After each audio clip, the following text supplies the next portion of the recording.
नमस्कार. तरुण भारत लाईव्ह मध्ये मी सुमित देशमुख आपलं सगळ्यांचं स्वागत करतो. लोकसभा 2024 ही नुकतीच जाहीर झालेली आहे आणि सगळ्या राज्याचं लक्ष हे जळगाव लोकसभा मतदारसंघ असेल, रावेर लोकसभा मतदारसंघ असेल याकडे लागून आहे. रावेर लोकसभा मतदारसंघ हा भारतीय जनता पार्टीचा बालेकिल्ला म्हटला जातो.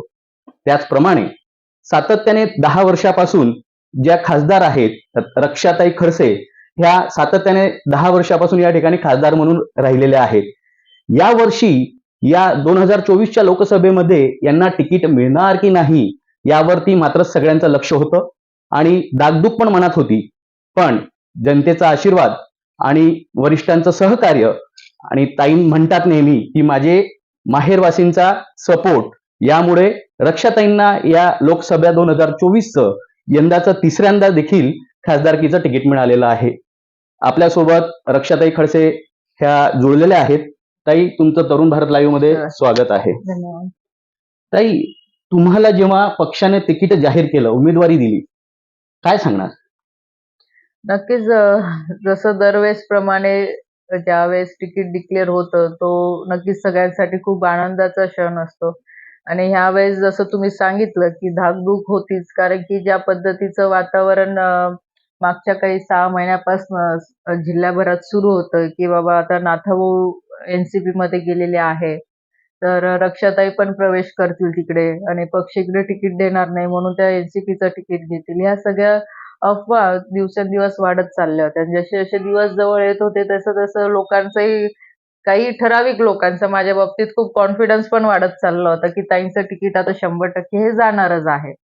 पण कुठेतरी मनात एक विश्वासही होता, की ज्या पद्धतीने मी मागच्या 10 वर्षात काम केलेलं आहे, तर वाटतही होतं, की पक्ष माझा विचार नक्कीच करेल आणि मी खरोखर पक्षाचे सगळ्या ज्येष्ठ जे आमचे नेते आहे, सगळ्यांचे खूप खूप मनापासून आभार मानेल, की त्यांनी मला परत तिसऱ्यांदा संधी दिली आणि सगळ्यात महत्त्वाचा विषय म्हणजे जनतेचे मी खूप मनापासून मी आभार मानेल, की तिसऱ्यांदा त्यांनी माझं नाव पुढे ठेवलं सर्व्हेमध्ये. म्हणून पक्षाने मला ही तिसऱ्यांदा संधी दिलेली आहे. आणि यावेळेस हा बदल आपल्याला सगळ्यांना बघायला मिळालेला आहे. निश्चितच. कारण की दरवेळेस सर्व्हेवर एवढं अवलंबून नसतं. पण यावेळेसची जी उमेदवारी आहे, ही सर्व्हेवर खूप जास्त अवलंबून होती. आणि जेही काही सर्व्हे झाले, जे म्हणजे माझ्या कानावर आले, जेही काही सर्व्हे झाले, त्याच्यात माझं नाव सगळ्या लोकांनी पुढे ठेवलेलं होतं. म्हणून मला असं वाटतं ही संधी मला पक्षाने परत दिली आहे.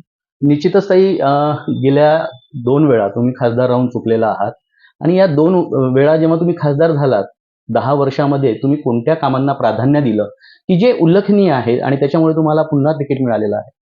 आपण आपल्या मतदारसंघाचा जर विचार केला, तर इथे बघा 2014 पासून तर 2019 पर्यंत या 10 वर्षाच्या कालावधीमध्ये आदरणीय मोदी साहेबांच्या नेतृत्वामध्ये मला काम करायची संधी मिळाली आणि ज्या पद्धतीने मोदी साहेब आम्हाला नेहमी आमच्या बैठकांमध्ये सांगतात, की बाबा की विकास काम करत असताना फक्त रस्ते किंवा सभामंडप ह्या गोष्टी डोळ्यासमोर न ठेवता तुमचंही स्वतःचं व्यक्तिगत लोकांमध्ये जाऊन समाजकारण पण असणं गरजेचं आहे. तेवढी सोशल ॲक्टिव्हिटीमध्ये इन्व्हॉल्वमेंट पण तुमची गरजेची आहे.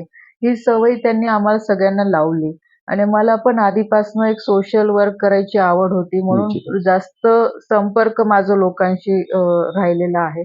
आणि या 10 वर्षामध्ये रावेर लोकसभेची रस्त्यांची कनेक्टिव्हिटी आम्ही खूप चांगली केली. आज आपण बघू शकतो प्रत्यक्षात. आणि या फक्त आम्ही म्हणजे सगळ्या गोष्टी फक्त आम्ही बोललो नाही, तर प्रत्यक्षामध्ये करून दाखवल्या. आज चिखली-तरसोद हायवे असेल, आज 4 लेन हायवे पूर्ण झालेला असेल. बऱ्हाणपूर टू मुक्ताईनगर आहे, तो 2 लेन होता, जो मी 2014 ते 19 दरम्यान केला. आता परत त्याला 4 4 लेन लाईन आम्ही केलं. कन्व्हर्ट केला. त्याच्यानंतर मुक्ताईनगरपासनं तर पहूरपर्यंत तो 2 लेन झालेला आहे. आणि जामनेरपासनं तर औरंगाबाद म्हणजे जळगाव आपण म्हणू शकतो. जळगाव, जामनेर, औरंगाबाद तो 4 लेन आता झालेला आहे. 10% काम बाकी आहे, पण तो पण 4 लेन झालेला आहे. इव्हन तुम्ही भुसावळपासनं तर तिकडे यावलकडे जाणार तोही हायब्रिडमध्ये घेतलेला आहे रस्ता. म्हणजे एक रस्त्याची कनेक्टिव्हिटी ह्या 10 वर्षामध्ये खूप चांगल्या पद्धतीची सुधारलेली आहे, की ज्या माध्यमातून नॅशनल हायवे असतील, स्टेट हायवे झाले असतील.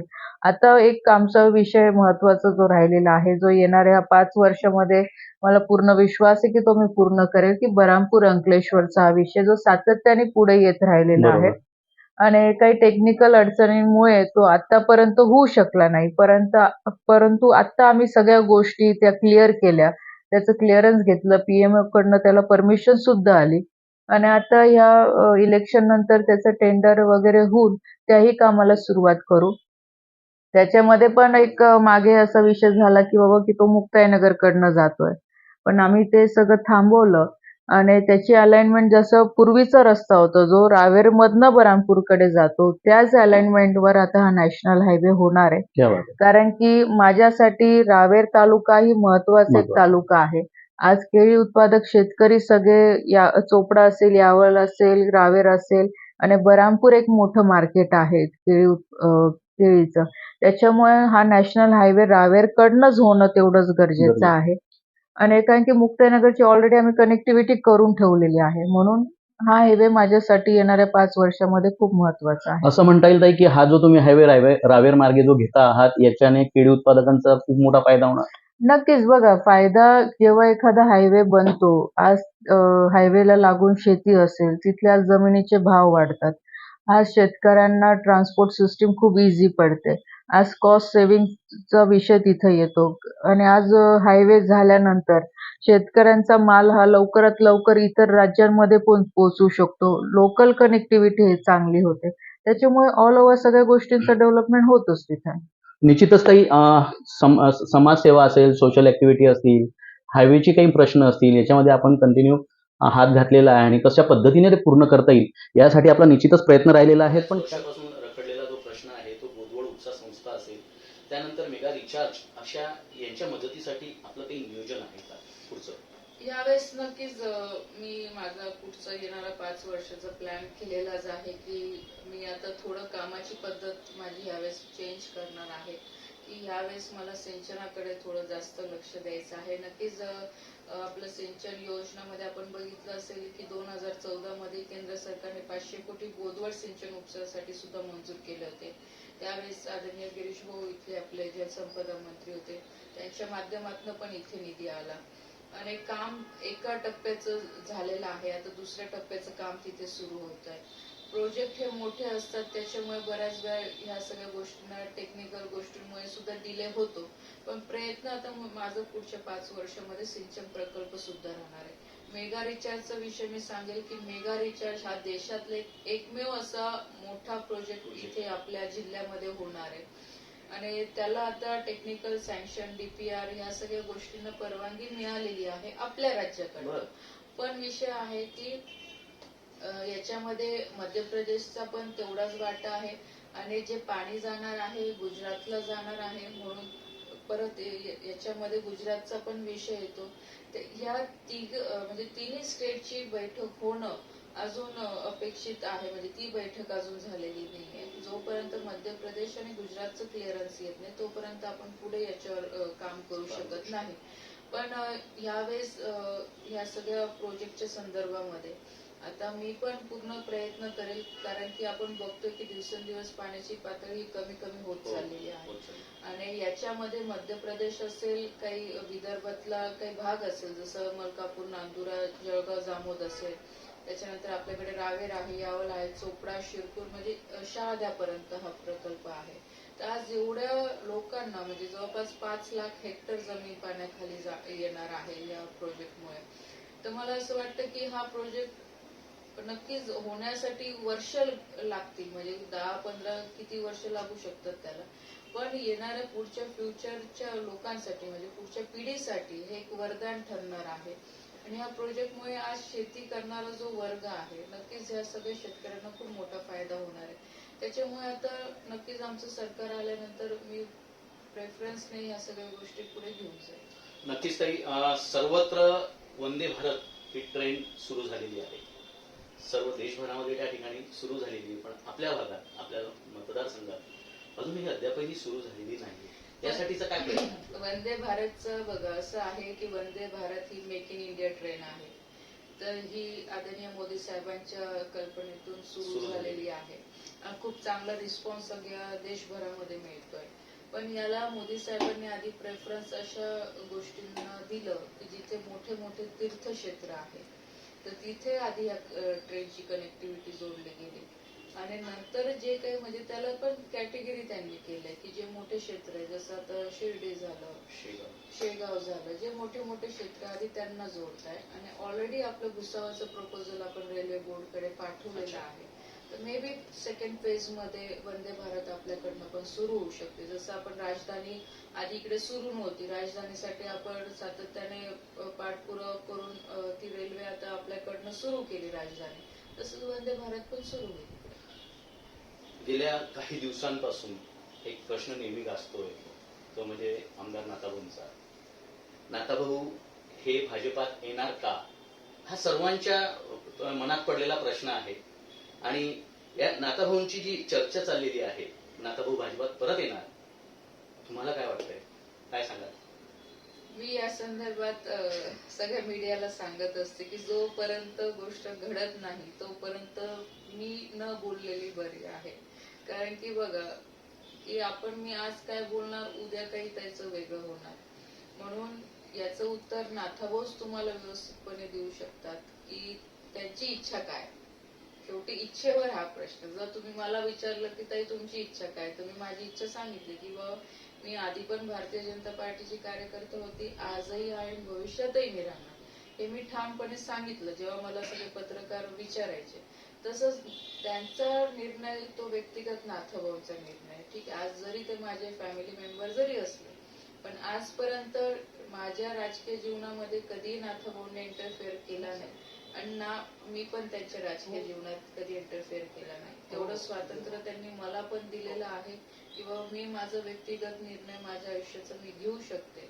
आणि कदाचित त्याच्यामुळे मला असं वाटतं या सगळ्या परिस्थितीमधनं मला जायला एक ताकद मिळाली किंवा एक शिकायला मला मिळालं की आज सक्षमपणे मी आज तिसऱ्यांदा उमेदवारी करू शकते.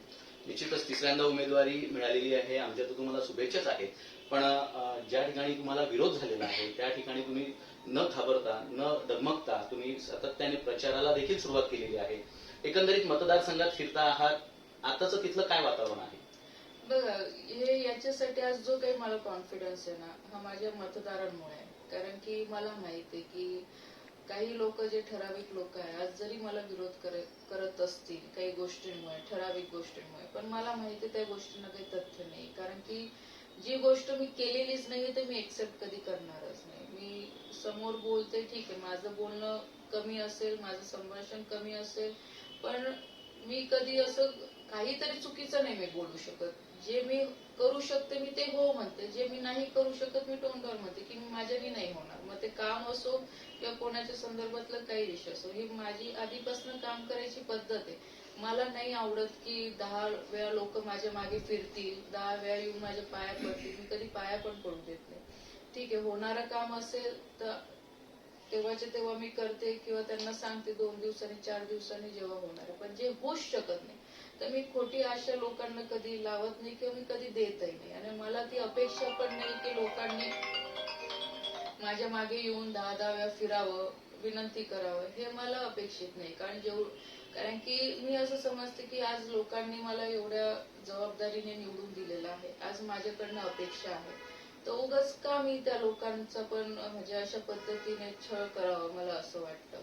आणि आज मी जसं सांगितलं, मला कॉन्फिडन्स याच्यामुळे की आज मी लोकांशी बोलताना आज लोकांना पण माहिती आहे, जर होणारं काम आहे तर ताई होच सांगतील, नाही होणारं तर ताई नाहीच सांगतील.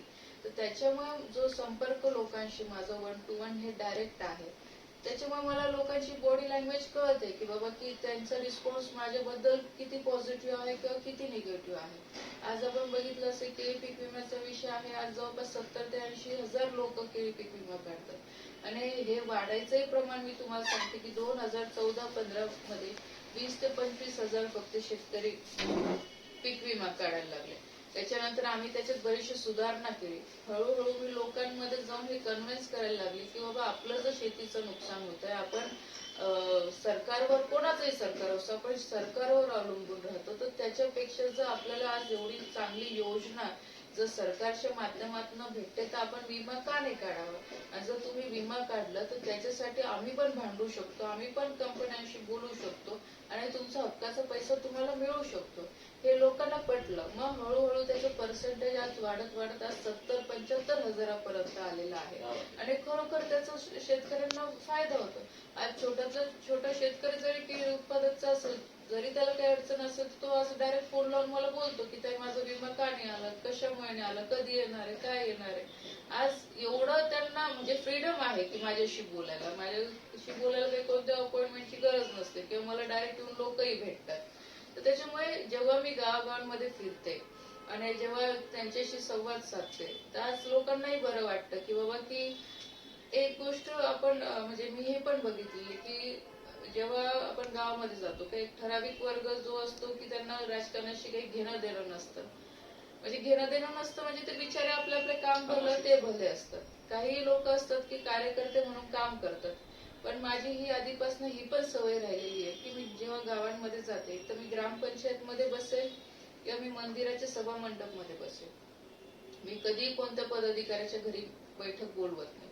ह्या दोन गोष्टी मी पाहते की जिथे साध्यातला साधा सुद्धा व्यक्ती तिथे आला पाहिजे की ज्याचं राजकारणाशी काही घेणं देणं नाही, पण त्याला तिथे येऊन बोलता आलं पाहिजे की बाबा आमचा लोकप्रतिनिधी आहे तर माझा हा विषय आहे, मला हा इथे अडचण आहे, हे ऍटलिस्ट त्याला मांडता तरी आलं पाहिजे. काम हो की नाही हो, पण त्याला वाटलं पाहिजे, समाधान झालं पाहिजे त्याचं की बाबा आज मी माझ्या लोकप्रतिनिधीशी बोलू शकतो.